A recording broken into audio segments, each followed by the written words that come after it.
नमस्कार। आजको सन्दर्भ कार्यक्रममा यहाँलाई स्वागत छ। म चन्द्रवानिया।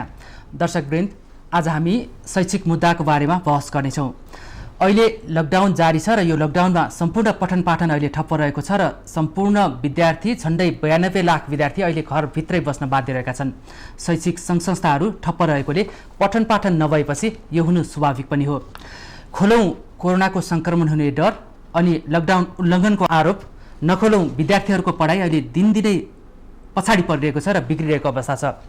अनि शिक्षकहरूलाई तलब खुवाउन अहिले निजी विद्यालय सञ्चालक र कलेज सञ्चालकहरूलाई धौधौ परिरहेको अवस्था छ।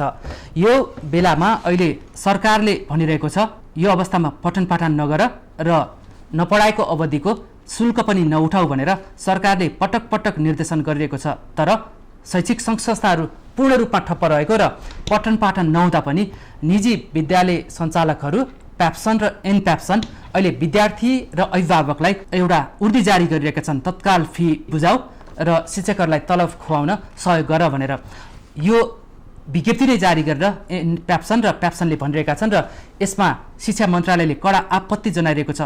शिक्षा मन्त्रालयको निर्देशन पालन नगर्नेलाई कारबाही गर्ने पनि भनिरहेको छ र विद्यार्थी सङ्घ सङ्गठनहरू चाहे अनरा सोबी हुन्, चाहे नेभी सङ्घ हुन्, चाहे अन्य 10 विद्यार्थी सङ्गठनहरू सबै एनप्याप्सन र प्याप्सनको फी उठाउने कदमको विरोधमा उत्रिरहेका छन्। यो अवस्थामा पनि अब शैक्षिक सङ्घ संस्थाहरूलाई कसरी सुचारू गर्ने र फी उठाउने कि नउठाउने भन्ने विवादलाई कसरी व्यवस्थापन गर्ने अहिलेको चुनौती रहेको छ। यिनै सन्दर्भमा कुराकानी गर्नको लागि आज हामीले निजी विद्यालय सङ्गठनको नेतृत्व गर्ने एनप्याप्सनका अध्यक्ष ऋतुराज सापकोटा र अनरा सोबियुका पूर्व केन्द्रीय अध्यक्ष किशोर विक्रम मल्ललाई आज हामीले स्टुडियोमा निम्त्याएका छौँ। यहाँ दुवैजनालाई स्वागत छ। धन्यवाद। हजुर, विद्यालय र कलेजहरू अहिले कसरी सञ्चालन छन् एनप्याप्सन अन्तर्गतका? विद्यालय र कलेजहरू करिब वैशाख 15 गतेसम्म त हामीले केही गर्न सक्ने स्थिति पनि थिएन, किनभने विद्यालय नियमित रूपमा पठन पाठन सुरु हुने पनि त्यही बेला थियो। भर्ना प्रक्रियाहरू अगाडि बढ्ने त्यही थियो। त्यसकारण वैशाख 15सम्म करिब कुनै विद्यालयले पनि केही पनि गर्नु भएन।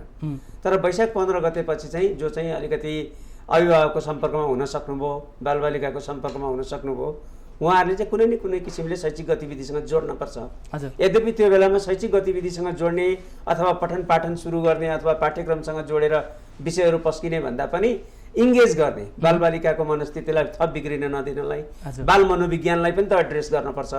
एउटा एकदम स्वच्छन्द रूपमा चाहिँ विद्यालयको परिवेशमा आफ्ना साथीभाइहरूसँग उफ्रिने, खेल्ने, रमाउने, सिक्नेमा चाहिँ अभ्यस्त भइरहेको बालबालिकाहरू लामो समयदेखि एउटा घरभित्र, एउटा परिवारको घेराभित्र बस्दाखेरि हुन सक्ने मानवीय पक्ष अथवा बाल मनोविज्ञानको पक्षलाई हेरेर जति विद्यालयहरूले सक्नुहुन्छ प्रयास गर्नुहोस् जोड्ने भनेर पनि हामीले गऱ्यौँ र त्यो कुरा केही अगाडि बढ्यो। र यद्यपि अब हामी भर्खरै पनि तपाईँले भन्दै हुनुहुन्थ्यो प्रविधिको कुरा, प्रविधिको त म नै सिकार भएँ अहिले भर्खरै, होइन, प्रविधिको शिकार हुन पुगेको छु।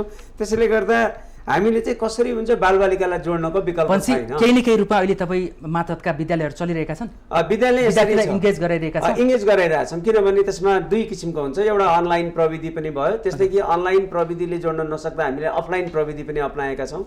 त्यसै गरी भर्खरै सरकारले पनि एउटा निर्देशिका जारी गरेको छ यो भर्चुअल क्लास सञ्चालन सम्बन्धी। अहिले चाहिँ स्थिति कस्तो हुन्छ भन्दाखेरि अभिभावकले थप प्रविधि जोड्ने स्थिति अहिले छैन अथवा नयाँ प्रविधिको व्यवस्था गर्न सक्ने स्थिति छैन।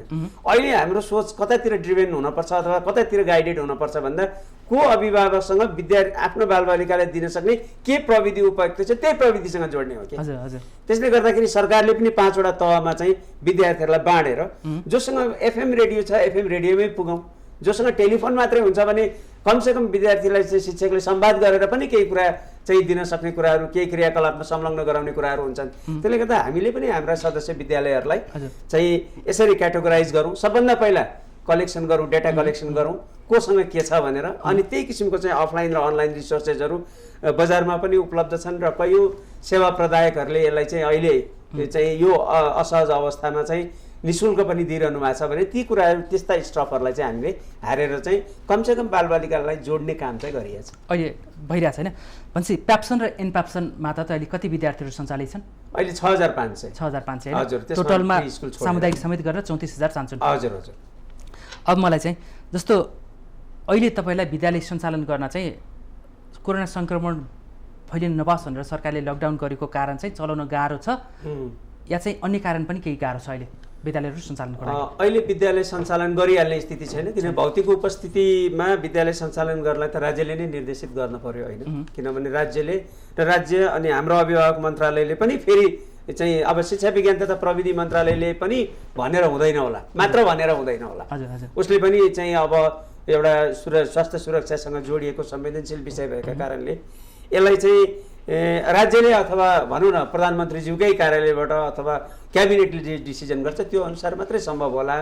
तर यो केही हुन नसकेको स्थितिमा थोरै हामी आशावादी र हामीलाई खुसी पनि लाग्यो सामान्य प्रधानमन्त्रीज्यूले आफ्नो सम्बोधनमा शैक्षिक सत्रलाई खेर जान नदिउँ, शैक्षिक सत्रलाई खेर जान नदिनलाई असारदेखि कुनै न कुनै किसिमले बालबालिकालाई जोड्ने प्रयास गरौँ भनेर जुन एउटा सकारात्मक सम्बोधन गर्नुभयो नि, त्यसले हामीलाई पनि हौसला प्रदान गर्यो र हामी पनि जहिले पनि यो शिक्षामा लागेकाहरू सबैले हामीले जहिले पनि के सोच्छौँ भने 5 वर्षको उमेर समूहले पाउने कुरा 5 वर्ष हुँदै पाउनुपर्छ के। कहिलेकाहीँ अलि हामी हचुवा किसिमले पनि टिप्पणी गरिदिन्छौँ, समाजमा पनि हामी कहिलेकाहीँ देख्छौँ यस्तो छ त के हुन्छ अर्को वर्ष पढ्छ छोरोले अथवा अर्को वर्ष पढाउँला, त्यो भनेर हुँदैन। 5 वर्षमा पढ्ने कुरा 5 वर्षमा पढ्नुपर्छ। 1-2 महिना 3 महिना भनेको व्यवस्थापनका कुराले त्यसलाई मिलाउने कुरा होला, तर वर्षै खेर जाने स्थिति त राम्रो होइन। त्यसलाई चाहिँ प्रधानमन्त्रीज्यूले राम्ररी सम्बोधन गर्नुभएको छ। त्यस अर्थमा हामीले के गर्नु पर्यो भने अब विद्यालय सुरु हुँदै गर्दा पनि मानौ 15 दिनपछि होला 1 महिनापछि आशा गरौँ जतिसक्दो चाँडो होस्। र फेरि अर्को विषय के पनि मैले यहाँसँग आग्रह गर्न चाहेँ भने विद्यालय शिक्षामा चाहिँ भौतिक उपस्थितिको महत्त्व चाहिँ असाध्यै अपरिहार्य नै हो। अब भनौँ न कलेज एजुकेसनमा अथवा युनिभर्सिटी एजुकेसनमा पहिलेदेखि दूरशिक्षा चाहिँ थियो, प्रभावमा थियो, दूरशिक्षाको अभ्यास भइ नै रहेको हो। नेपालमै पनि काठमाडौँ युनिभर्सिटीले सुरु गर्यो, टियुले पनि प्रयासहरू गरेका कुराहरू छन्। तर विद्यालय शिक्षामा यो भर्चुअल क्लाससँग जोड्ने भन्ने कुरा अमेरिकाको लागि पनि नयाँ नै हो कि। त्यस अर्थमा चाहिँ मैले हाम्रो यात्रा चाहिँ अहिले अब यदि भर्चुअल क्लासमा हामी कनेक्ट भएर जान सक्ने हो भने हाम्रो यात्रा चाहिँ हाम्रा नानीहरूको हाम्रो बालबालिकाको यात्रा चाहिँ अमेरिका अस्ट्रेलिया र विकसित देशहरूको बालबालिका सर नै हुन जान्छ। थोरै हामी अलिकति प्रति चिन्तित भयौँ, अलिकति प्रविधिमा थोरै मात्र पनि जोगाड राज्य स्तरमा गर्न सक्ने र निजी स्तरले गर्न सक्ने कुरामा हातेमालो गर्न सक्यो भने सँगै जान्छ। र अर्को कुरा मैले एउटा के जोड्न चाहेँ यहाँसँग भने अब विद्यालय खुल्ने स्थिति भएमा पनि तुरुन्तै हामीले लामो समयसम्म अर्थात् अहिले जसरी 6 घण्टा 7 घण्टा विद्यालयमा राख्थ्यौँ त्यो अझै पनि कैयौँ महिनासम्म सम्भव नदेखिएला। किनभने अब सिफ्टमा चलाउनु पर्ने हुन्छ। मैले यसमा चाहिँ हिसाब गरेर अलिकति क्लियर हुन खोजेँ। अहिले नेपालमा जसरी पठन पाठन ठप्प छ र विद्यार्थीहरू घर घरमा बस्न बाध्य छन् र केही हामी चाहिँ प्रविधिको प्रयोग मार्फत विद्यार्थी र शैक्षिक संस्थासँग समन्वय र इन्गेज गर्ने प्रयास गरिरहेका छौँ, यो चाहिँ वर्ल्ड वाइड उस्तै हो या नेपालमा मात्रै अलिकति पछौटेपन देखिन्छ? होइन, सबैतिर समस्या सबैतिर छ र विद्यालय शिक्षामा भर्चुअल क्लासलाई जोड्ने कुरा चाहिँ सबैतिर समस्या नै रहेछ। हामी पनि केहीतिर जस्तो अहिले अमेरिका स्पेन स्विडेनको कुरा गरौँ न, विकसित देशहरू या जापान चाइनाको कुरा या इन्डियातिरकै कुरा, अहिले त्यहाँको पठन पाठनलाई पनि अहिले हामीले जसरी विद्यार्थीलाई इन्गेज गराउन मात्रै खोजिरहेका छौँ जुम मार्फत या कुनै इन्टरनेटको अर्को प्रविधि मार्फत, त्यस्तै नै छ कि उनीहरूको चाहिँ अलिक विकसित स्वरूप छ र उनीहरू चाहिँ अलिकति घन्टौँसम्म विद्यार्थी र शिक्षक बिच किपिङ टचमा रहन सक्छन्? यस्तो छ, हामीले पनि केही प्रयास गऱ्यौँ। बाहिरको प्र्याक्टिसहरू के छ त, बाहिरको अभ्यासहरू थाहा भयो भने त त्यससँग हामी जोडिने कुराहरू पनि सहज हुन्छ भनेर गर्दाखेरि के छ भने थोरै प्रविधिमा अगाडि भएको कुरामा त त्यो त शङ्का नै छैन, सन्देह हुने कुरो भएन। उहाँहरूसँग ग्याजेट पनि छ, ट्याब्लेट ल्यापटप सबैसँग छ। तर भर्चुअल क्लासका करिकुलमहरू अथवा अलिक फरक किसिमका कुराहरू जो हाम्रो पाठ्यक्रमलाई चाहिँ भर्चुअल बेसमा कसरी लैजाने भन्ने कुरा उहाँहरूको लागि नयाँ रहेछ। किनभने उहाँहरूलाई कहिले आवश्यकतै परेन नि त। यो कहिलेकाहीँ त आवश्यकताले सिर्जना गर्छ नि त के गर्ने भन्ने कुरा। त्यसले गर्दा उहाँहरूले पनि अब फेरि अब भर्चुअल क्लास भन्ने साथ अथवा डिभाइससँगको बालबालिकाको एक्सपोजर भन्न साथ फेरि त्योसँग जोडेको स्वास्थ्यका कुराहरू पनि जोडिनुपर्छ। एउटा बालबालिकालाई कति समयसम्म चाहिँ एक्सपोज गर्ने त डिभाइसको अगाडि, त्यसमा फेरि आई स्पेसलिस्टहरूको कुरा पनि आउला होइन, भिजुअलसँग रिलेटेड कुराहरू। एउटा बच्चाले चाहिँ कति बेरसम्म चाहिँ ल्यापटपमा बस्न सान्दर्भिक हुन्छ। अब हामीले ठ्याक्कै भौतिक रूपमा हामीले चाहिँ 6 घण्टा विद्यालयमा राखिदिन्छौँ, 6 घण्टामा राख्दा पिरियड पढाउँछौँ, कहिले बाहिर ग्राउन्डमा निकाल्छौँ, त्यसरी राख्छौँ। तर त्यही 6 घण्टाको पर्याय भनेर 6 घण्टा हामीले चाहिँ भर्चुअल क्लासमा त राख्ने सम्भावना हुँदैन, 6 घण्टा राख्न पनि हुँदैन, त्यसले त शारीरिक चाहिँ खराब गर्छ। त त्यो कुराहरूलाई पनि बुझ्दाखेरि एउटा आचार संहिता पनि भन्नुपर्ने हुँदो रहेछ। अहिले दैनिक चाहिँ कति घण्टा छ त? अहिले 2 घण्टा 3 घण्टा बढी हरेक स्कुलले कि कुनैले होइन, बढीमा 2 घण्टादेखि 3 घण्टासम्म 3वटा 4वटा पिरियडलाई म्यानेज गर्नुभएको छ।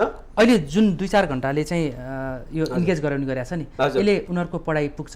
यस्तो हो, हामीले असार महिनादेखि चाहिँ बिस्तारै पाठ्यक्रमसँग जोडिएका कुराहरू दिन पर्सिन थालेको छौँ। अहिले पाठ्यक्रमसँग जोडिन्छ अथवा टेक्स्ट बुकसँग जोडिन्छ र त्यसका लागि हामीले नेपाल सरकारसँग आग्रह गऱ्यौँ र नेपाल सरकारले पनि सामुदायिक सरकारी विद्यालयमा पनि पुस्तकहरू पुर्याउने काम भयो र निजी प्रकाशन गृहका किताबहरू पनि पुगुन्, किनभने कम्तीमा पाठ्य पुस्तक मात्रै पुग्दै गर्दा पनि विद्यार्थीलाई त्यसले इङ्गेज गराउँछ, सो अध्ययन गर्न सक्ने एउटा स्थिति हुन्छ।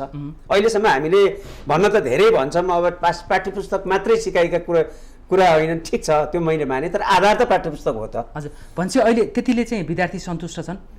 पाठ्य पुस्तक पाउनुभयो उहाँहरूले, अझै सबैको हातमा पाठ्य पुस्तक नपुगिसकेका स्थिति छ र त्यो चाहिँ विशेष गरेर के भएको छ भने ठुला सहर बजारबाट चाहिँ बालबालिकाहरू आफ्नो गृह जिल्लाहरू जानुभएको स्थिति छ। त्यसले गर्दाखेरि गृह जिल्लामा चाहिँ अब त्यही किताबहरू पाउने नपाउने त्यसका सम्भावना अलिकति अप्ठ्यारो देखिया छ। होइन भने पुस्तक पाउने हो र अनलाइन अथवा अफलाइनबाट विद्यालयले प्रदान गरेको कुराहरूसँग त्यो पाठ्य पुस्तकलाई जोडेर हेर्ने हो भने 2 घण्टाको भर्चुअल क्लासले बाँकी 3 घण्टा पनि इङ्गेज गराउन सक्छौँ क्या हामी। किन एक्टिभिटी त दिन सकियो नि त। हामीले त्यहाँ केही देखाएर अब तपाईँहरूले चाहिँ भान्सा कोठामा गएर गर्ने, तपाईँहरूले करेसाबारीमा गएर गर्ने, फुलबारीमा गएर गर्ने कुराहरू, किनभने सिकाइले त रूपान्तरण खोज्यो त। अब त बियोन्ड द टेक्स्ट बुक गर्ने धेरै कुरा छ भन्ने त ल्यायो त। हजुर, म एकैछिन अहिले उहाँले जुन भर्चुअल क्लास चाहिँ स्टार्ट गरिरहेको छ, हामी 2-3 घण्टा चाहिँ विद्यार्थी र शैक्षिक संस्थासँग इन्गेज गराइरहेको छौँ भन्नुभएको छ नि, यो प्र्याक्टिस चाहिँ कस्तो लाग्छ यहाँलाई? अब केही नहुने सवालमा त यो केही न केही हुने कुरालाई पोजिटिभ नै ल्याउँ होइन। केही नहुने त्यसै बसिराखेको ठाउँमा कम्तीमा 2-3 घण्टा इन्गेज गराउने कुरा पनि यसलाई सकारात्मक लिन सकिन्छ। तर त्यसका बावजुद पनि त्यही प्रवृत्तिहरू सबै विद्यार्थीहरूको पहुँचमा छ कि छैन भन्दा छैन। धेरै विद्यार्थीहरू अझै पनि त्यसबाट वञ्चित छ। म तपाईँलाई एउटा तथ्याङ्क भन्न चाहन्छु। पुलचोक इन्जिनियरिङ जस्तो क्याम्पसमा समेत यो सर्वे गर्दा जम्मा 7% विद्यार्थीहरू त्यसमा चाहिँ सहभागी भएको सर्वेले देखायो, इन्जिनियरिङ कलेजमा धरि। भनेपछि स्कुलहरूमा, सहरमा त त्यो केही न केही अलि एक्सेस होला, किनभने सहरमा होला, तर ग्रामीण लेभलसम्म यो पहुँच पुगेको छैन। इभन हाम्रो जनताको स्तर कस्तो छ भन्दा अहिले समेत इभन रेडियो समेत सुन्न नसक्ने अवस्थाको जनसमुदाय पनि छ हाम्रो है। यो सबै पहुँचको रूपमा पुगेको छैन। यसलाई किनभने टेक्नोलोजीको हिसाबले, अनेक हिसाबले, हाम्रो के अरे संरचनाको हिसाबले सबै विद्यार्थीहरूलाई अहिले पनि यसले अझै फेरि मलाई के लाग्छ भने कतै मनोवैज्ञानिक हिसाबले पहुँच नपुगेको, त्यो एक्सेस नपुगेको विद्यार्थीहरूमा मनोवैज्ञानिक प्रभाव पर्ने त होइन, नकारात्मक प्रभाव पर्ने त होइन भन्ने विषयमा संस्था, विद्यालय सञ्चालकहरू पनि, सरकार पनि यो विषयमा सचेत बन्नुपर्छ भन्ने मेरो भनाइ छ। र सँगसँगै जहाँसम्म सरले अघि एउटा विषयवस्तु राख्नुभयो, पुस्तकको सन्दर्भको विषय म जोड्न चाहन्छु। निजी स्कुलहरूको पुस्तकको वितरणको शैली हजुरले कति मेसो पाउनु भएको छ? अधिकांश स्कुलहरूमा करिब 90 भन्दा एबभ विद्यालयहरूमा पुस्तकहरू समेत विद्यालयले प्रोभाइड गर्ने, त्यहीबाट खरिद गर्ने सिस्टम पनि छ है सर, होइन? मेरो अनुभवले मैले सुनेको त्यो मिल्दैन। किन मिल्दैन? त्यो मिल्दैन। स्कुल मार्फतै छिटो विद्यार्थीको हातमा पुस्तक खरिद बिक्रीको व्यापार गर्नु हुँदैन। त्यो हामी के गरिरहेको छौँ होइन, त्यसको सँगसँगै उहाँले त्यो त अनुगमन गर्न सकिन्छ होइन। संस्था सञ्चालकहरू, सरकारवाला पक्षहरू, अनि मिडिया पक्षहरू, राज्यको निकायहरूले यसको अनुगमन गर्दा पत्ता लागिहाल्छ नि। मैले कुनै आरोपको नाममा आरोप होइन, त्यो चाहिँ किन गर्नु हुँदैन भने भन्नु त। त्यो चाहिँ हामीले देखेका चाहिँ शिक्षा शैक्षिक संस्था भनेको सेवा प्रदान गर्ने ठाउँ, खरिद बिक्री, सामान मूल्यको बिक्री खरिद गर्ने ठाउँ होइन। त्यहाँ ड्रेसको पनि बिक्री हुन्छ, त्यसमा तपाईँहरूको आपत्ति छ। र सँगसँगै म यसमा जोड्न चाहन्छु, मैले सुनेको तथ्याङ्क मैले सुनेको के भन्दा, यो अनुगमन गर्दा पत्ता लाग्ला, त्यो सच्चाइ पनि नहुन सक्छ। र मैले सुनेको कुरा के छ भने भर्ना नभएका विद्यार्थीहरूलाई पाठ्य पुस्तक पनि उपलब्ध गराइएको छैन भन्ने छ है। यो एकदमै असाध्यै गम्भीर विषयवस्तु हो। त्यसो हुँदा त्यो बच्चाको मस्तिष्कमा के प्रभाव पर्छ होला? यसको निम्ति शैक्षिक क्षेत्रको जिम्मा लिएको राज्यको निकाय शिक्षा मन्त्रालय र शैक्षिक सञ्चालन गरिरहेको सरकार पक्षहरू यसमा के हो हैन? यो त गम्भीर कुरा हो नि त। यो पनि सुनिएको छ। यी यस्तो खालको टिमार्थ पनि गर्नु हुँदैन र सँगसँगै यी यस्तो कुराहरू आइरहँदा र आज जुन खालको चाहिँ मैले सुरुमै भने कि म कस्तो दृष्टिकोण राख्ने मान्छे हो भने अहिले सोसाइटीमा नेगेटिभ कुरालाई प्रशय दिने, पोजिटिभ काम भएको छ भने त्यसलाई ओझेल पार्ने जुन खालको प्रवृत्तिहरू हुर्किएको छ, म त्यो दृष्टिकोण राख्ने मान्छे होइन। र जहाँसम्म केही न केही भए पनि भएको कुरालाई चाहिँ हामीले सकारात्मक लिनुपर्छ र त्यसबाट पर्ने प्रभावको सन्दर्भमा विद्यार्थीहरूलाई पर्ने मनोवैज्ञानिक नकारात्मक मनोवैज्ञानिकको सन्दर्भमा सोच्नुपर्छ। हस्, यसमै अलिक थोरै क्लियर गरौँ अनि त्यसपछि हामी मूल विषयमै जाउँ। अहिले उहाँले जुन विषय उठान गर्नुभयो नि, शैक्षिक संस्थाहरूले व्यापार गर्न खोजे, पुस्तकहरू आफ्नै स्कुल मार्फत गरे, त्यो चाहिँ गर्नु हुँदैन भन्नेमा यसमा केही छ तपाईँको? धेरै वर्ष अगाडि त्यो प्र्याक्टिसमा थियो, त्यो अभ्यासमा थियो बढी नै। हजुर। र त्यसमा फेरि हामीले पनि विद्यालयहरूसँग, अब हाम्रो सदस्य विद्यालयहरूसँग पनि किन यो गर्ने त, यो त किताब नै दिने काम त पसलको हो नि त। हजुर। नभए त फेरि स्टेसनरी पसलले के गर्ने त? फेरि स्टेसनरी पसलले चाहिँ पढाउन थाल्ने काम गर्ने हो कि आफ्नो काम आफूले गर्नु? हजुर, त्यो अभिभावक र विद्यार्थीलाई त स्टेसनरी पसल अथवा जहाँ किताब पसल छ त्यहाँसम्म पुगिरहनु सट्टा त आफ्नै स्कुलमा स्कुलले चाहिँ त्यो लजिक दिनुभयो। यो त हामीले अभिभावकहरूकै आग्रहमा, किनभने हामीलाई पनि टाउको दुखाइ छ, किनभने विभिन्न प्रकाशन गृहका किताबहरू हुन्छन् अनि विभिन्न त्यो कलेक्सन गर्यो, एक ठाउँमा ल्यायो। अझै त्यसदेखि बाहेक पनि के हुन्छ, अभिभावकको पनि अब क्रय शक्तिका कुराहरू पनि हुन्छन्। कतिले चाहिँ अब यसको त अब अहिले छैन है सर, बिस्तारै मिलाउला शुल्कमा भन्ने कुराहरू हुन्छ, त्यसले त हामीलाई अप्ठ्यारै हुन्छ। तर हुँदाहुँदै पनि हामीले सहजताका लागि गऱ्यौँ, तर पनि पछि गएर यो विषय अलिक बढी विवादमा आयो, किनभने देख्दा पनि राम्रो देखिएन, सुन्दा पनि राम्रो सुनिएन र त्यसपछि स्टेसनरी व्यवसायीले पनि त्यसमा आपत्ति गर्नुभयो। अहिले त्यो के छ? त्यो छैन, बिल्कुलै छैन। हामीले नीतिगत रूपमै निर्णय गरेका छौँ। विद्यार्थी सङ्गठनहरूको दबावले चाहिँ त्यो हटाउनु भयो या चाहिँ अलिकति यो अव्यवहारिक विद्यालय राम्रो होइन रहेछ? विद्यालयको सङ्गठनको दबाव पनि आयो, त्यसपछि विद्यालय आफैले पनि त्यसमा चाहिँ अब जसले गर्नुभएको थियो उहाँहरूले पनि सोच्नुभयो अब योतिर नजाउँ, किनभने लिने दिने कुरा चाहिँ डाइरेक्ट चाहिँ पसलसँगै सम्बन्धित भयो भने राम्रो हुन्छ। यद्यपि अब ड्रेसका कुरामा उहाँले उठाउनु भयो, ड्रेसका कुरामा चाहिँ अलिक थोरै कुरा के छ, युनिफर्मिटीको लागि पनि एउटा ठाउँ चाहिँ तोक्नुपर्ने हुँदो रहेछ कि। जस्तो निलो भन्नाले निलो नै 7 थरीको निलो हुन्छ, एउटै कलर नआउँछ, किन युनिफर्मिटी भनेको नै हुनु पर्यो। त्यसकारण एउटा पसलमै स्टिच गर, एउटै पसलमा गर भन्ने त्यो प्रयास चाहिँ अझै पनि छ। अब आफ्नो किसिमले चाहिँ सिलाउ भन्दाखेरि फेरि रङ्गी बिरङ्गी देख्ने जस्तो पनि स्थिति हुन्छ। त्यही भएर केही कुराहरू बाध्यात्मक किसिमले पनि भएको छन्। सुन्दा त स्कुलले ड्रेस पनि गर्ने होइन, नीतिगत रूपमा भन्दाखेरि हामीले ड्रेस पनि गर्ने होइन, तर सहजीकरणको लागि गर्ने कुराहरू होला नि। यद्यपि यो कुरा त्यति अहिले छैन, उहाँहरूले पनि राम्रो विषयहरू उठाउनु भएको त्यो बेलामा। स्टेसनरीहरूको अहिले पनि सरले सञ्चालन गर्नुभएको स्कुलमा त हुन सक्ला। मैले देखेको मेरो अनुभव कस्तो छ भने स्टेसनरी अहिले पनि विद्यालयले व्यवस्था गर्छ, त्यही जोडिएर आउँछ। अध्यक्ष कति अगाडि हुनुभएको थियो, अहिले छोडिसकेपछि त्यो नभएर अपडेट नभएको हो कि होइन? म विद्यार्थी सङ्गठनबाट छोडेको भए पनि म अभिभावक पनि हो नि। हजुर, मेरा बालबच्चा पनि त पढ्छ, म अभिभावक पनि हो। अहिले म अभिभावक पनि हो।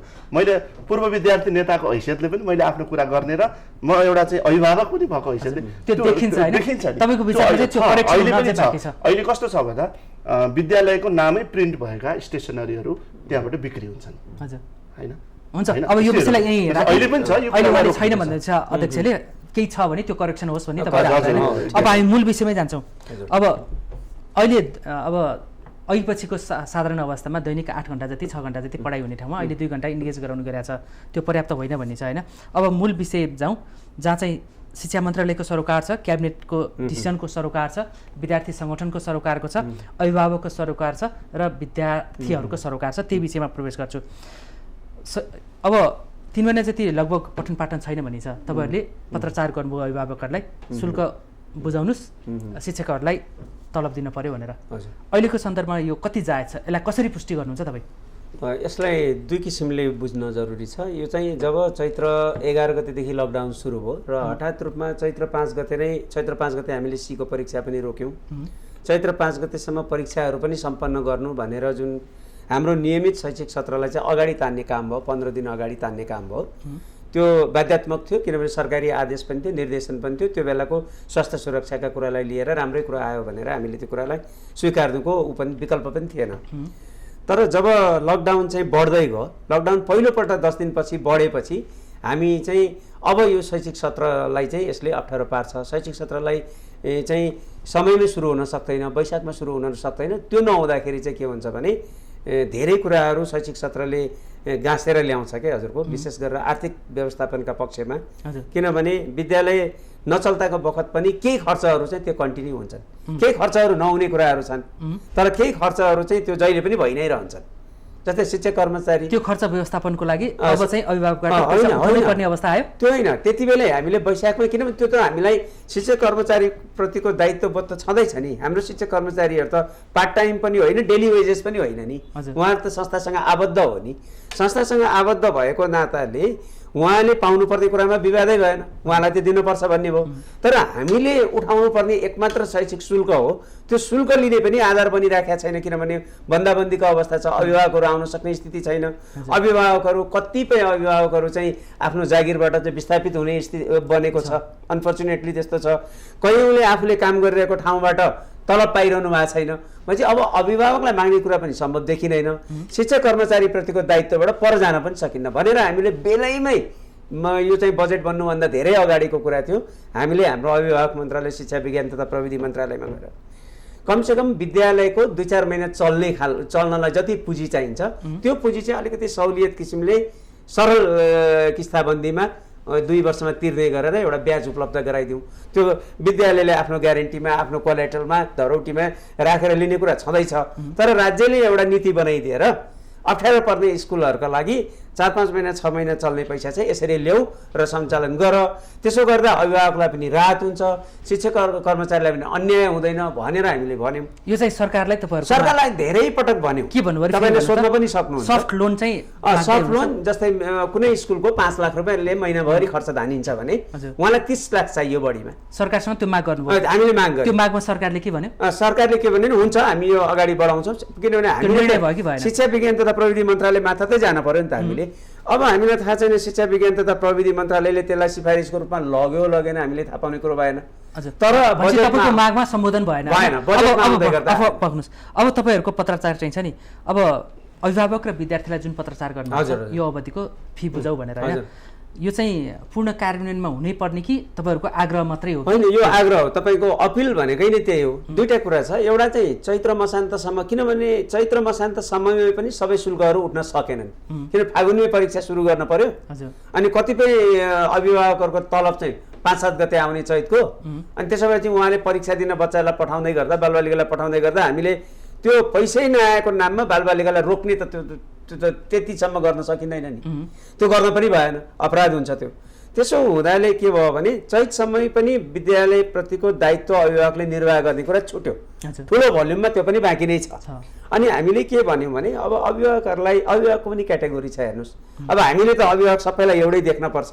तर अहिले हामी विद्यालयसँग आबद्ध अभिभावकहरूमा कोही तलब पाइरहनु भएको अभिभावक पनि हुनुहुन्छ, कोही निजामती कर्मचारीहरू हुनुहुन्छ, उहाँको तलब रोकिया छैन। सरकारी शिक्षकहरूको हुनुहुन्छ, शिक्षक कर्मचारीको उहाँहरूको रोकिया छैन। प्रहरी सेनामा हुनुभएको रोकिया छैन। ब्याङ्कमा काम गर्नुहुन्छ रोकिया छैन। फाइनेन्सियल इन्स्टिट्युसनमा काम गर्नुभएको छ रोकिया छैन। एनजिओको रोकिया छैन। त नरोकिएको अभिभावकले आफ्नो तलब पाइरहनु नै भएको छ। त उहाँहरू पाइरहनु हुनेले स्कुलको दायित्वलाई पनि धेर थोर जति हुन्छ यसमा हामीले यति नै तिर्न पर्ने, उति नै तिर्न पर्ने हिसाबका कुरा गरेकै छैनौँ। खालि विद्यालय सञ्चालनलाई त्यस्ता अभिभावक जसलाई सहज हुन्छ बुझाइदिनु भयो भने असहज नहुनेको स्थितिलाई पनि सम्बोधन गर्न सकिन्छ भन्ने अभिप्राय मात्रै हो। हजुर, यही कुरामा मलाई चाहिँ के भन्नुहुन्छ, जस्तो उहाँले अहिले जसरी विद्यार्थी र अभिभावकलाई चाहिँ अपिल गरेको हो यो भन्नुभएको छ नि, यो अपिललाई यहाँले कसरी बुझाउनुहुन्छ?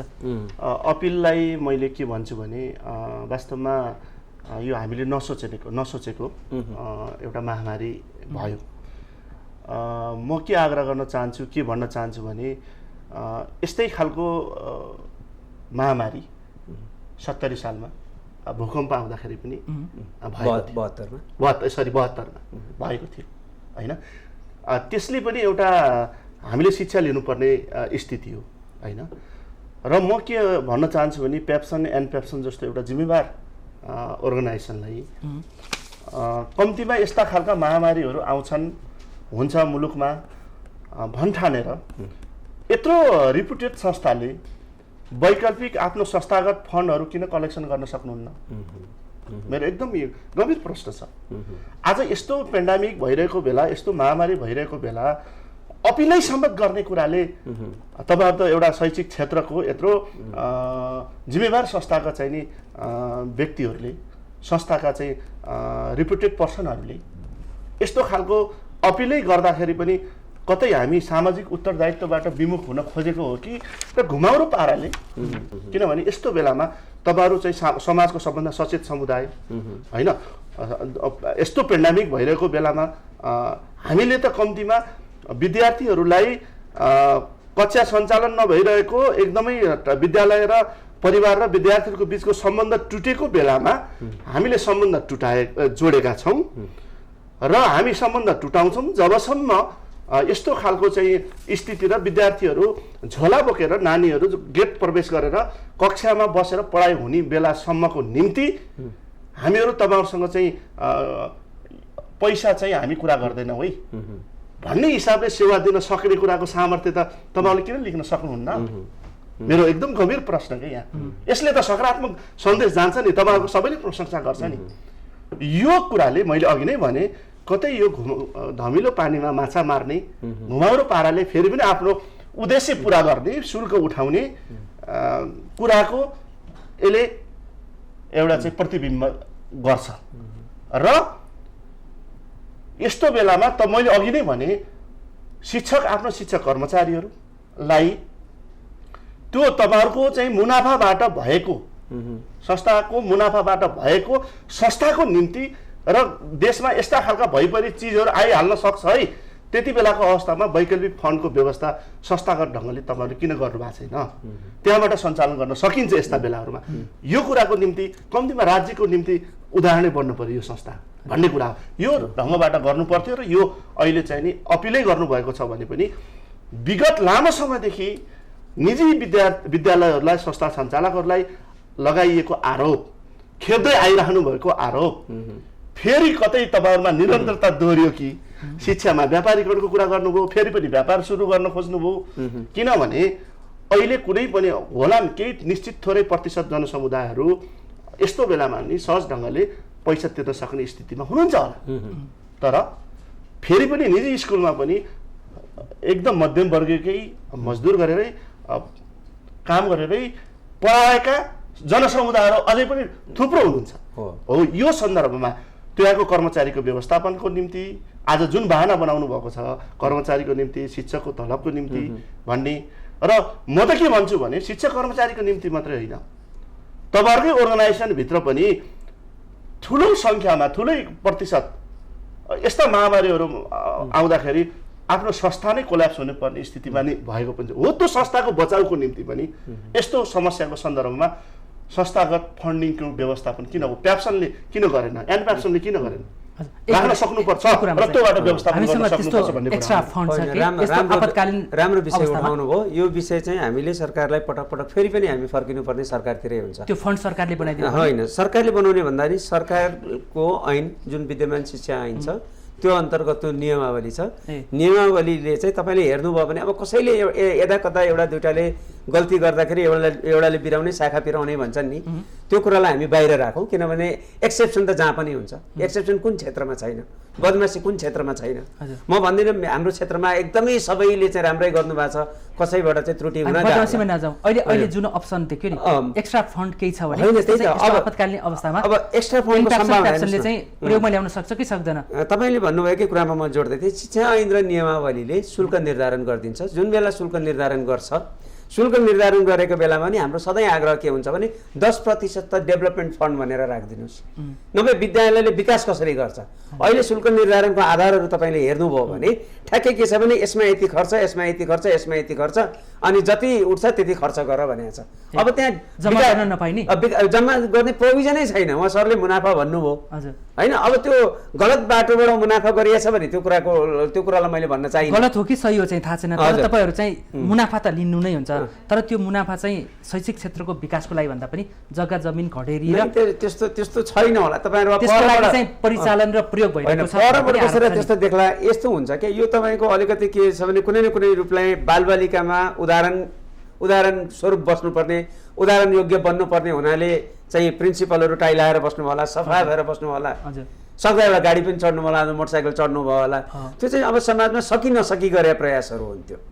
अथवा कसैले चाहिँ विद्यालयको लागि भनेर घरखेत पनि जोड्नु भयो होला, तर त्यो घरखेत चाहिँ फेरि घरखेतै बेचेर ल्याएर गरे हुन्छ कि त्यो। भनेपछि उहाँले भनेको जस्तो त्यो फन्ड चाहिँ अहिले हामीसँग विद्यमान कारण चाहिँ छैन, विद्यमान छैन, तर यसको आवश्यकता चाहिँ देखिएको छ अहिले। त्यसकारण चाहिँ अब कर्मचारीलाई तलब दिन, शिक्षकहरूलाई र विद्यालयको त्यो नियमित न्यूनतम खर्च गर्न गाह्रो। त्यसकारण पनि अभिभावकबाट फी उठाउन जरुरी छ भन्ने चाहिँ तपाईँको तर्क हो। अब दुईटाको उपाय छ कि अभिभावकबाट उठाउनु पर्यो, यद्यपि हामीले सबै अभिभावकबाट उठ्न सक्छ भन्ने आधार देखाएको छैन र अभिभावकलाई हामीले चाहिँ बाध्यता गर्ने अथवा बाध्य बनाउने स्थिति पनि छैन र त्यो गर्न पनि हुँदैन मानवीयताको नाताले। अर्को कुरा चाहिँ पनि छ नि, फेरि यो अवधिमा पढाइ भएको छैन, पढाइ नभएको अवस्थामा विद्यालयले कसरी चाहिँ फी माग्न सकेको होला भनेर आम नागरिकहरूले प्रश्न होइन। गरिरहेको अभिभावकहरूले भन्ने कुरा त त्यो हो, अभिभावकहरूले भएको छैन। तर भोलि यसो सम्झौँ त विद्यालय अथवा युनिभर्सिटीबाट हुन्छ, युनिभर्सिटी अथवा कलेज यो प्याकेजमा हुने कुरा हो, यो तपाईँको दिन गन्ती गरेर हुने कुरा होइन। जस्तै भोलि हामीले 3 महिना बिथोलियो हाम्रो पढाइ भने पनि बाँकी 9 महिनामा हामीले 220 दिन त पुरा गर्छौँ, पाठ्यभार पुरा गर्नुपर्छ, पाठ्यक्रमलाई पुरा गर्नै पर्छ, विद्यालयमा शिक्षकहरू त्यति दिन आउनै पर्छ, बिदा लिन पाइन्न। तर अहिले 3 महिनालाई हामीले बाहिर राखिदियौँ भने भोलि हाम्रो शिक्षकहरूले त्यो बेला बढी खटाए पनि त हामीले ओभर टाइम पाउनुपर्छ भन्ने कुरा होला नि। त्यसकारण एउटा प्याकेजमा हुने कुरा हो, यो चाहिँ महिनामा देखेर यस्तो लाग्यो हो। यद्यपि मैले के भन्न चाहिँ छुटाउँदिनँ भने यो असहज परिस्थितिमा हामी सबैले आफ्नो क्षेत्रबाट के गर्न सक्छौँबाट सुरु गरौँ। सबैले एउटाले अर्कोलाई सपोर्ट गर्यो भने मात्रै बाध्य। र अहिले हामीले अभिभावकलाई गरेको अपिल भयो, अभिभावकलाई अपिल गर्दाखेरि हामी चाहिँ के चाहन्छौँ भने अभिभावकले पनि सरकारतिर फर्केर केही सोध्न पर्यो सरकारलाई। अब चाहिँ यो बेलामा चाहिँ ठ्याक्कै उहाँ हुनुहुन्छ, संविधानको धारा 31(2)ले स्पष्ट रूपमा अनिवार्य र निजी शिक्षा अनिवार्य र निःशुल्क शिक्षाको जुन प्रोभिजन गरेको छ नि, त्यसको अभ्यास गर्ने पनि बेला हो अहिले। हामी त छ होला कि अहिले हामी फी उठाउनेको कुरा त्यो अभ्यास गर्दै जाला, त्यो अभ्यास गर्दै यो बेला समाजवाद उन्मुख शिक्षा प्रणाली लागू गर्ने भनेर कम्युनिस्ट नेताहरूको घोषणापत्रमा आएको कुरा हो पार्टीहरूको, होइन? त्यो गर्दै जाला। अहिलेलाई सन्दर्भमा चाहिँ मैले प्रश्न गरेँ किन उठाउन जरुरी छ, किन अपिल गर्नुभयो भनेर तपाईँले भन्नुभयो, होइन? नपढाएको अवधिको फेरि फी माग्न त्यति जायज नहोला कि भनेर पनि तपाईँले चाहिँ अहिलेको अवस्थामा अभिभावकले सोचेर विचार गरेर दिनुपर्छ दिने कुरा मात्र, किनभने न्यूनतम खर्च त घट्दैन, शिक्षक कर्मचारीलाई दिनै पर्छ, हामीले लिएको स्पेसको कस्ट छ। यो अवस्थामा चाहिँ यो कन्डिसनमा अब विद्यार्थी सङ्गठनको भूमिका के हुन्छ? अभिभावकले चाहिँ यस्तो अवस्थामा के गरिदिनुपर्छ? तपाईँको एउटा विद्यार्थी नेता पनि हुनुहुन्छ, अभिभावक पनि मैले के भन्न चाहन्छु भने यो बेलामा यदि त्यस्तो खालको वैकल्पिक फन्डहरूको प्रोभिजन कानुनी हिसाबमा त्यस्तो जटिलता छ भने यतातर्फ लाग्नुपर्छ। तपाईँलाई यो कानुनी होइन त्यो गर्न सकिन्छ, होइन त्यो कानुनी कुरा होइन। संस्थामा फन्ड कलेक्सन गर्न सकिन्छ, अर्गनाइजेसनमा संस्थामा गर्न सकिन्छ, त्यो कुनै प्रोभिजनले छेक्दैन एकदमै क्लियर कुरा सकिन्छ। यदि अर्गनाइजेसन प्रति साँच्चीकै चाहिँ सकिन्छ, मुनाफा होइन व्यापारिक सकिने तर उहाँले चाहिँ छैन भन्नु यो छैन भनेको अवस्थामा अहिले गर्दा नै छैन भनेको अवस्थामा अभिभावकले यो अवधिको फी तिर्ने या नतिर्ने होइन, अहिले त तिर्न सक्ने कन्डिसन पनि छैन, तिर्ने माग्ने कुरा नै उहाँहरूले सच्याउनुपर्छ। उहाँले अपिल गरेकै कुरालाई उहाँहरूले सच्याउनुपर्छ। उहाँहरू समाजको एउटा सचेत नागरिक हो, उहाँहरू उदाहरणै बन्नुपर्छ। उहाँले त भनिसक्नु यस्तो अवस्थामा फेरि पुनर्विचार गर्नको निम्ति म आग्रह गर्छु सरहरूलाई। संस्थागत हिसाबले म एउटा पूर्व विद्यार्थी के अरे सङ्गठनको हैसियतले, अभिभावकको हैसियतले उहाँहरूले यदि त्यो साँच्चै नै अडानमै बस्नु भएको छ भने यो बेठिक हुन्छ, उहाँहरूले फिर्ता गर्नुपर्छ। र जहाँसम्म हामीले त नाफा कमाउनै नमिल्ने गरी सरकारले तोकेको छ त्यो म त्यसमा विश्वास गर्दिनँ, कति पनि विश्वास गर्दिनँ। नाफा गराउने अवस्था छैन, जति उठ्छ स्कुलको सञ्चालन र एकदमै गलत सकिन्छ, होइन एकदमै गलत छ, एकदमै गलत छ। यो कुरा चाहिँ म तपाईँलाई के भन्न चाहन्छु, न्यूनतम एउटा विद्यालयमा 200 विद्यार्थी भएको भन्दा माथिका सबै विद्यालयहरू नाफामा हुन्छ छ। त्यो हामी किनभने हामीले पनि अनुभव गरेका छौँ, हामीले पनि हेरेका छौँ, हामीले पनि स्टडी गरेका छौँ। स्कुलहरूले अहिले निजी विद्यालय सञ्चालकहरूले नाफा जति लुकाए, घाटा जति गर्न खोजे, तपाईँको बुझाइ त्यो हो? नाफा लुकाउनु भयो अथवा के गर्नुभयो, के हुन्छ तथ्यले के भन्छ भने, तथ्याङ्कले के भन्छ भने 200 भन्दा एबभ विद्यालयको सबै नाफा हुन्छ। ल उहाँबाट क्लियर गर्नुहुन्छ। नाफा हुन्छ, तपाईले त्यो नाफा हुन्छ, अनुमानित आधार होइन होइन अनुमानित होइन, यो तथ्यले भन्छ, फ्याक्टले त्यही भन्छ होइन फ्याक्टले भन्छ। किनभने हामी 8 गरौँ न त अनुगमन गर्ने कुरा, हिसाब किताबको पारदर्शी गर्ने कुरा। सर म एकछिन पाउनुहोस् है, म प्लिज के भन्न चाहन्छु, हिसाब किताब पारदर्शी गर्ने कुरा 8 गरौँ न, यसको पारदर्शी गर्ने कुरा, यसको हिसाब किताब खोज्ने कुराको 8 गरौँ न। उहाँहरूको चाहिँ जुन खालको स्थिति छ यस्तो बेला, म तपाईँलाई एकदमै उदाहरणको जिल्ला शिक्षा कार्यालय त अनुगमन गरेकै हुन्छ नि। होइन अनुगमन भन्ने कुरा म तपाईँलाई के भन्छु, यस्तो बेलामा पनि उहाँहरूले यस्तो बेलामा यसरी शुल्कको चाहिँ फी पठाउन मिल्छ? रेटै तोकेको छ, रेट टोकेर शुल्क पठाउन मिल्छ?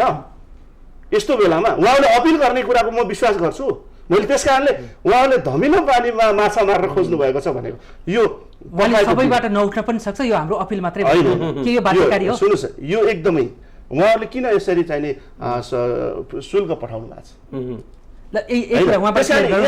यो सन्दर्भमा एकदमै किनभने नाफा छैन भन्ने होइन, नाफा छ, नाफा छैन होइन भन्ने कुरामा म विश्वास गर्न सक्दिनँ। उहाँहरूले सरले गर्नु भएको छैन होला होइन, धेरैले नगरेको होला, तर यो शिक्षामा गरिएको व्यापारीकरणबाट अन्य व्यापारलाई जोड्ने, अन्य प्रभावित गर्ने, राजनीतिमा समेत प्रभाव पर्ने तथ्याङ्कले भन्छ नि। निजी स्कुल सञ्चालन भएका चाहिँ नि के अरे सरहरू पैसा तिरेर सांसदसम्म बन्नुभएको स्थिति छैन र? के यो लुकेको कुरा हो र? त्यसमा हामी जान्छौँ। अहिले उहाँले जुन भन्नुभयो नि, हजुर हजुर, अब तपाईँले फन्ड छैन, नियमले बाँधेका छन्, त्यसकारण हामीलाई यो अवधिमा चल्न गाह्रो हुन्छ, त्यसकारण हामीले अभिभावकलाई अपिल गऱ्यौँ भन्नुभयो। हजुर हजुर, उहाँले त यो निराधार हो, यो त हुनै सक्दैन भन्ने कुरा गर्नुभएको छ। त्यति व्यवस्थापन गर्न सकिने नसक्ने अवस्थामा छौँ है। यस्तो हुन्छ, तपाईँको व्यवहारिकताले के देखाउँछ अनि सैद्धान्तिक कुरा के हुन्छन् भन्ने दुईवटा पाटाहरू छन् यसका होइन।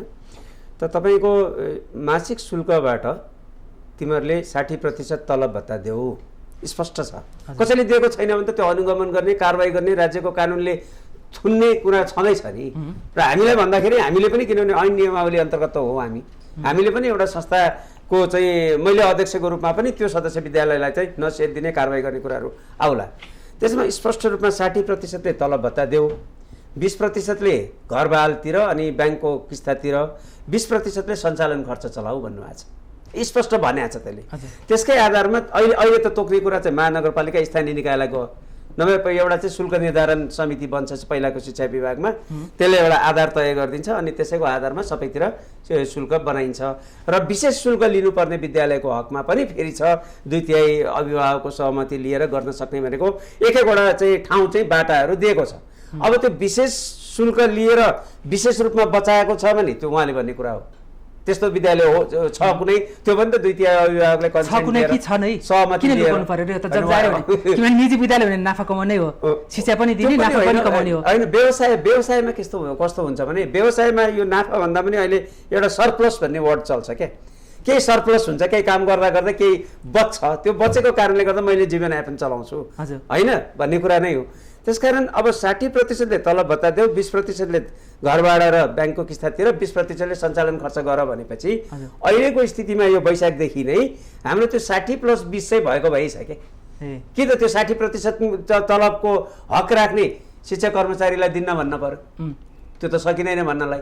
20% घरधनीले, किनभने हाम्रो सरकारले गजब गरेछ, स्कुललाई चाहिँ 1 महिना फी छोडिदेऊ भनेर उर्दी जारी गर्यो, घरधनीहरूलाई चाहिँ आग्रह गर्यो, निवेदन गर्यो। त्यो आग्रह मान्नुहुन्छ त उहाँहरूले पनि आफ्नो बाध्यता हो। भनेपछि व्यवहारिक रूपमा पनि अहिले सरकारले नउठाउ भनेको चाहिँ भने पनि 80% त लिनै पर्दैन, 80% त त्यो त डे टु डे चलाउनै नै चाहियो, त्यो खर्च त भएर। यद्यपि मैले त्यसो भन्दै गर्दा शिक्षा मन्त्रालयले त नउठाउ नै भनेको छ, कक्षा पनि सञ्चालन नगर र शुल्क पनि नउठाउ भनेको छ। त्यसो गर्दाखेरि के हुन्छ भने हजुर तपाईँले निर्देशनको उल्लङ्घन चाहिँ गर्दै हुनुहुन्छ कि तपाईँ? होइन, तपाईँले त्यसो भन्दाखेरि हामीले राज्यको निर्देशनको उल्लङ्घन गर्ने कुरा होइन, तर शिक्षक कर्मचारीले तलब माग्दै गर्दा हामीले देखाउने बाटो चाहिँ अन्तै हुन्छ नि। शिक्षक कर्मचारीले त्यता गएर भन्नु पर्यो, आज स्कुलले हामीलाई अल्टिमेटम दिनुभएको छ, हामीले तलब पाउने कुराहरू चाहिँ यसलाई सुनिश्चित। तपाईँहरू यसमा आफ्नो त्यो जुन 7 गते प्रेस विज्ञप्ति जारी गर्नुभएको छ उठाउने भनेर, त्यो जायज छ त्यो उठ्नुपर्छ अहिले सञ्चालनको त्यो लागि। चाहिँ यस्तो हो। यसमा यसरी पनि बुझ्नुपर्छ, हामीले अभिभावकलाई नघुमाइकन भनिदिनु है सिधा, हजुर अभिभावकलाई जनतालाई बुझ्न होइन, अभिभावक जे विज्ञप्ति पहिले जारी गर्नु भएको छ हजुर। त्यो यथार्थ हो, त्यो उठ्नुपर्छ भन्ने। होइन यस्तो हो, अभिभावक एउटा समग्र रूपमा हामीले एउटा अपिल गऱ्यौँ यो संस्थाको हिसाबले, प्याप्सन र हामी नेसनल प्याप्सन भएर अपिल गऱ्यौँ। त्यसदेखि बाहेक हरेक विद्यालयको पनि त आफ्नो अभिभावक त हुनुहुन्छ नि, हरेक विद्यालयले आफ्नो अभिभावक र शिक्षक कर्मचारीसँग बस्नै पर्छ, किनभने त्यो भित्रको परिवार त त्यही हो नि। त्यो परिवारभित्र कुनै सहमति कायम हुन्छ, त्यो भित्र चाहिँ एक किसिमको भनौँ न, अब शिक्षकले चाहिँ ल 1 महिना चाहिँ नलिउँला नि त, यस्तो अप्ठ्यारो परे बेला त्यो 1 महिना अभिभावकलाई छोडिदिउँ, अथवा सञ्चालकलाई बस्ने 10-15% छ भने त्यो पनि नलिउँला, त यो त एउटाले अर्कोलाई छोडेरै गर्न सकिने कुरा हो। क्या यसमा जस्तो भन्नु नि यो आवश्यक छ, त्यसकारण 7 गतिको विज्ञप्ति जारीमा हामी चाहिँ त्यही अवधानमै छौँ, नउठाउने भन्ने कुरा आउँदैन, बाध्यात्मक अवस्थामा उठाउनुपर्छ भन्ने छ। अब शिक्षा मन्त्रालय नउठाउ भनेको छ, तपाईँहरूको विद्यार्थी सङ्घसँग नउठाउ भन्छ होइन। अब उहाँहरूको बाध्यात्मक अवस्थामा उठाउँदाखेरि तपाईँहरू अवरोध चाहिँ किन गर्ने? होइन अवरोध अब विद्यार्थीले अभिभावकले बुझेर हामी सञ्चालनको लागि जान्छौँ भने नि तपाईँहरू नउठाउ नबुझौ भनेर के मात्र यो अवरोध हुँदै होइन। यस्तो बेलामा, यस्तो महामारीको बेलामा नि एउटा प्राकृतिक न्यायको सिद्धान्तले नि के भन्छ भन्दा कम्तीमा एउटा मानव भएर सोचौँ न, एउटा सचेत नागरिक भएर सोच्नुहोस् त, एकचोटि गम्भीर भएर तपाईँको मनमा के खेल्छ। यस्तो बेलामा, यस्तो पीडा भइरहेको बेलामा यसरी फेरि सम्बन्धित अभिभावकहरूको बिचमा पनि गरिएका व्यवसाय ठप्प छ, अनेक के अरे चाहिने कामहरू रोकिएको छ। यस्तो बेलामा गम्भीर भएर यस्तो महामारी फैलिरहेको बेलामा यत्रो सचेत नागरिकहरूले समेत शिक्षा जस्तो संवेदनशील विषयको नेतृत्व गरिरहेको चाहिने सचेत समुदाय शैक्षिक वर्गले समेत यस्तो बेलामा फेरि यस्तो कोसिस गर्छ। यो त प्रमाण मैले भनिहालेँ नि, कुनै यो अपिल मात्रै होइन, उहाँहरूले चाहिँ नि सबै सर्कुलेट गर्नुभएको छ, प्रमाण त छ नि मसँग, बिल यसरी पठाउनु भएको छ होइन। यो गर्ने कुरा एउटा मानवीय संवेदनशीलताको हिसाबले यो जायज छ कि छैन, एउटा सचेत मानवको हिसाबले सोच्नुपर्छ। म यो आग्रह गर्न निजी विद्यालय सञ्चालकहरूले नाफा मात्रै कमाउनु खोजे, परेको बेलामा राज्यलाई योगदान दिन सकेन भन्ने योगदान गर्नु भएको छैन, उहाँहरूले गर्नु भएको छैन। हिजो म त उदाहरण पनि म दिन चाहन्छु, हिजो भूकम्पको बेलामा पनि उहाँले जुन खालको चाहिँ सरकारसँग राज्यसँग जुन खालको समझदारी गर्नुभयो, सरकारवाला पक्षहरूको बिचमा संयुक्त बसेर जुन खालको हस्ताक्षर गरिएको थियो, त्यो अवस्थामा पनि निजी स्कुलहरूले चाहिँ अवज्ञा गर्नुभयो। र फेरि म सरलाई म के भन्न चाहन्छु भने 60% तलबको कुरा के आज साँच्चीकै त्यो निजी स्कुलहरूमा पढाइएको शिक्षकहरूले कर्मचारीहरूले साँच्चीकै चाहिँ सामाजिक अनुसारको चाहिँ तलब प्राप्त गर्नु भएको छ त छैन, त्यहाँ पनि शोषण छ होइन। त्यसको चाहिँ निगरानी हुनुपर्छ, छानबिन हुनुपर्छ, त्यहाँ स्थिति छ, त्यसलाई पनि वैकल्पिक र उहाँहरूले फेरि पनि आग्रह राज्यसँग नै गर्नुपर्छ, किनभने राज्यसँग नै आग्रह गर्नुपर्छ, अभिभावकसँग शुल्क लिने कुरा अविलम्ब फिर्ता गर्नुपर्छ, उहाँहरूले चाहिँ उदाहरण बन्नुपर्छ। हजुर यसमै सापकोटाज्यू हामी समयको अन्तिममा छौँ, हजुर तपाईँको विचारबाटै हामी यसको कार्यक्रमको बिट पनि मार्छौँ होइन। तपाईँहरू सरकारलाई प्रभावमा पार्ने, दलहरूलाई प्रभावमा पार्न सक्ने गरेर दलहरूलाई पैसा बुझाएर संसदसम्म प्याप्सनका सञ्चालकहरूलाई पुर्याउन सक्ने अवस्थाको सामर्थ्य चाहिँ प्रदर्शन गर्नुहुन्छ। पार्टीलाई पैसा बुझाएर संसदमा सांसदको भूमिका विद्यालय सञ्चालकहरूलाई होइन, अघिल्लो संविधान सभामा पनि देखियो, जहाँ कानुन बन्छ शिक्षासँग सरोकार राख्ने, त्यही चाहिँ आफ्नो प्याप्सनका प्रतिनिधिलाई उपस्थित गराउने सामर्थ्य राख्नुभयो। तर यस्तो महामारीको बेलामा चाहिँ अलिकति मुलुकलाई कन्ट्रिब्युसन गर्ने र अभिभावकलाई राहत दिने गरेर चाहिँ नपढाएको समयको अवधिको चाहिँ फी नतिर्ने गरी आफै यो अघि नै उहाँले भने जस्तै त्यो वैकल्पिक फन्डको व्यवस्थापन गरेर चाहिँ किन यो महामारीमा चाहिँ मुलुकको लागि र जनताको लागि योगदान दिन सक्नु भएन? तपाईँले यसो योगदान भन्दाखेरि जहिले पनि सामाजिक उत्तरदायित्व अथवा चाहिँ सामाजिक उत्तरदायित्व निर्वाह गर्ने कुरा मात्रै होइन, जे पनि एउटा मानवीय संवेदनाका आधारमा गर्ने कुराहरूमा पछाडि पर्न हुँदैन, पछाडि परिएको पनि छैन। तपाईँले यसो हेर्नुभयो भने हामीले करोडौँ रुपियाँ चाहिँ स्थानीय पालिकासँग समन्वय गरेर राहत कोषमा दिएको अथवा राहत कार्यमा लागेको। तपाईँलाई भन्नुहुन्छ सरकारी विद्यालयले चाहिँ अगाडि नबढी सकेको अवस्थामा पनि हामीले 15,000वटा विद्यालयहरू चाहिँ 15,000वटा कोठाहरू चाहिँ क्वारेन्टाइनलाई उपलब्ध गराउँछौँ भनेको फेरि यो कुनै राज्यलाई दिन्छु भने नि आफ्नैलाई गर्ने कुरा हो होइन। देशमा विद्यार्थीसँग अभिभावकसँग जोडेको कुरा, विद्यार्थी र अभिभावकसँग जोडेको कुरामा हामी अभिभावकको ध्यान आकर्षित गर्न चाहन्छौँ। राज्यलाई हामीले यति कुरा मागेको हो, त्यो सम्बोधन नभएपछि हामीसँग बाध्यता छ। तपाईँहरूकै छोराछोरीलाई पढाउने शिक्षक कर्मचारीहरू हुनुहुन्छ, उहाँलाई 1 महिना धकेलौँला, 1 महिना हामीले तिरौँला कुनै उपायले, अर्को महिना के हुन्छ अथवा त्यसपछिको अर्को महिना के हुन्छ भन्ने कुराले गर्दाखेरि अभिभावकहरूको पनि ध्यान आकर्षण गराउन चाहिँ खोजेकै हो। यसमा अभिभावकज्यूले त बोलिदिन पर्यो, राज्यलाई नि भनिदिन पर्यो। यस्तो बेलामा चाहिँ सरकारले के गर्दै हुन्थ्यो भन्ने लाग्छ? सरकारले धेरै सिम्पल छ। राज्यले त अब अहिले पनि अब श्रावणसम्ममा सायद मौद्रिक नीति बन्दैछ होइन। मौद्रिक नीतिभित्र त्यो 5% न्यून ब्याज दरमा दिने भनेर निजी क्षेत्रकोलाई भनेर एउटा ढुकुटी राखिएको छ, उहाँलाई थाहा छ। त्यो ढुकुटीमा सेवा क्षेत्र पनि भनेको छ। र सेवा क्षेत्र भन्दा सबै त्यो तपाईँको पार्टी प्यालेसहरू अथवा तपाईँको टेलरिङ हाउसहरू यो सबै अटाएको ठाउँमा निजी शिक्षालयहरू अटाएन के। त्यो निजी शिक्षालय अटाउने प्रोभिजन गरिदिनुहोस्। ऋण मागे मात्रै हो, राज्यले ऋण नपत्याउने भने एउटा सङ्गठित क्षेत्रलाई एउटा माग गर्नुभयो। अर्को चाहिँ उहाँले भने जस्तै एउटा वैकल्पिक फन्डको लागि चाहिँ वैकल्पिक फन्ड पनि एकदमै यसले चाहिँ आवश्यकता सिर्जना चाहिँ ओपन हुनुपर्छ भन्नेमा त्यो त तपाईँहरूले पहलै गर्नु भने चाहिँ यत्रो वर्षौँसम्म त्यो अहिले चाहिँ रियलाइजेसन भएको छ। अबको शुल्क निर्धारण हुँदै गर्दा हामीले पालिकाहरूलाई पनि ठिक छ खर्चका अरू आधारहरू तय गर्दै गर्दा 5% भए पनि यस्तो भइपरि आउने बेलाको लागि पनि बरु त्यो चाहिँ स्थानीय सरकार र विद्यालयको संयुक्त खातामा हुन सक्ला, के हुन सक्ला नि, मोडल त धेरै हुन सक्छन्। त्यो रकमलाई चाहिँ सुरक्षित राख्ने, त्यसबाट पनि धेरै काम गर्छ। हामी एउटै मात्रै भन्छौँ यस्तो अवस्थामा जनताको अथवा अभिभावक र विद्यार्थीको ढाड नसिक्नुहोस्, हजुर सकुशल यसको व्यवस्थापन गर्न सक्नुहोस्। हामी त्यही नै शुभकामना दिन चाहन्छौँ। त्यो राम्रो कुरा हो। त्यो तपाईँहरूको भनाइ अभिभावकलाई अप्ठ्यारोमा पारेर विद्यालय सञ्चालन हुन सक्दैनन्। त्यसकारण अभिभावकहरूको विषयलाई चाहिँ सम्बोधन गरेरै अगाडि बढ्ने हो भन्ने। विद्यार्थी सङ्गठन पनि यस्तोमा चाहिँ अनावश्यक रूपमा दबाव र प्रभाव दिएर अनावश्यक विद्यार्थी सङ्गठनहरूले विद्यालय सञ्चालकहरूलाई चाहिँ दबाव दिन जरुरी नै छैन, डर धाक नदिनु होला होइन, सहजीकरणको दबाव दिन जरुरी छैन, कुनै दबाव पनि दिन जरुरी छैन र दिएको हुनुहुन्छ अहिलेको वर्तमान विद्यार्थी सङ्गठनले भन्ने पनि मलाई लाग्दैन। त्यो प्रति विश्वास छैन। किनभने म फेरि पनि भन्छु यो एकदमै कठिन बेला हो, परिस्थिति यस्तो जटिल बेला छ। यस्तो बेलामा थप अभिभावकहरूलाई चाहिँ खिन्न बनाउने काम तपाईँ सरहरूले नगर्नुहोस्। यो आह्वान तपाईँहरूले अपिलै गरिराख्नु भएको छ भने पनि राज्यसँग फेरि पनि आह्वान गर्नुहोस्। राज्यले पनि एउटा कार्यविधि बनाइरहेको भन्ने मैले पनि सुनेको छु। तपाईँहरू त राज्यलाई घचघचाउने हो, त पीडामा परिरहेको थप पीडा थप्ने काम चाहिँ सरहरूबाट भएन, निजी संस्थाहरूबाट भएन। र यो तपाईँहरूले अपिल गरेको कुरा पनि दुवै सङ्गठनहरू प्याप्सन एन्ड प्याप्सन बसेर फेरि पनि तपाईँहरूले एउटा सामाजिक उत्तरदायी छौँ हामी उदाहरणै बन्न सक्नुपर्छ भन्ने कुराको म अपिल गर्दै फेरि पनि तपाईँहरूले जो शुल्क उठाउने कुराको आह्वान गर्नुभएको छ फिर्ता गर्नुहोस्, म आग्रह गर्न चाहन्छु। यो फिर्ता लिने सम्भावना छ? यस्तो अब भोलि चाहिँ अब शिक्षा विज्ञान तथा प्रविधि मन्त्रालयले बोलाएर सहजीकरण गर्दैछ। सहजीकरण गरेपछि त निकास त बसेर पछि निस्किने हो छलफलबाट। हस्, यसको कठिन परिस्थितिमा पनि असहज परिस्थितिको पनि सहज समाधानको लागि तपाईँहरू उन्मुख भइदिनुहोस्, हाम्रो आग्रह छ। महत्त्वपूर्ण समय र महत्त्वपूर्ण विचारको लागि दुवैजनालाई धन्यवाद। आदरणीय दर्शकवृन्द, आजको श्रृङ्खलामा आज हामीले अहिले मुलुकको विद्यमान अवस्थामा लकडाउनको यो अवधिमा पूर्णतः बन्द रहेको शैक्षिक सङ्घ संस्थाहरूलाई कसरी सुचारू गर्ने र यो अवधिमा सहज व्यवस्थापन कसरी गर्ने भन्ने सन्दर्भमा केन्द्रित भएर एनप्याप्सनका अध्यक्ष ऋतुराज सापकोटा र विद्यार्थी सङ्गठनका पूर्व केन्द्रीय अध्यक्ष जो अनिराज सुब्बुका पूर्व केन्द्रीय अध्यक्ष हुनुहुन्छ किशोर विक्रम मल्ल, आज हामीले यो लकडाउनको अवधिमा फी उठाउने कि नउठाउने भन्ने सन्दर्भमा सरकार, विद्यार्थी सङ्गठन र निजी विद्यालयहरू बीच देखिएको विवादको सहज अन्त्य र सहज निकास के हुनसक्छ भन्ने सन्दर्भमा केन्द्रित भएर यो शैक्षिक बहस गऱ्यौँ। आजको श्रृङ्खला यति नै। आजको श्रृङ्खलाबाट म चन्द्र बानिया बिदा हुन्छु। सत्य, तथ्य र निष्पक्ष समाचारको लागि माउन्टेन टेलिभिजन हेर्दै रहनुहोला। नमस्कार।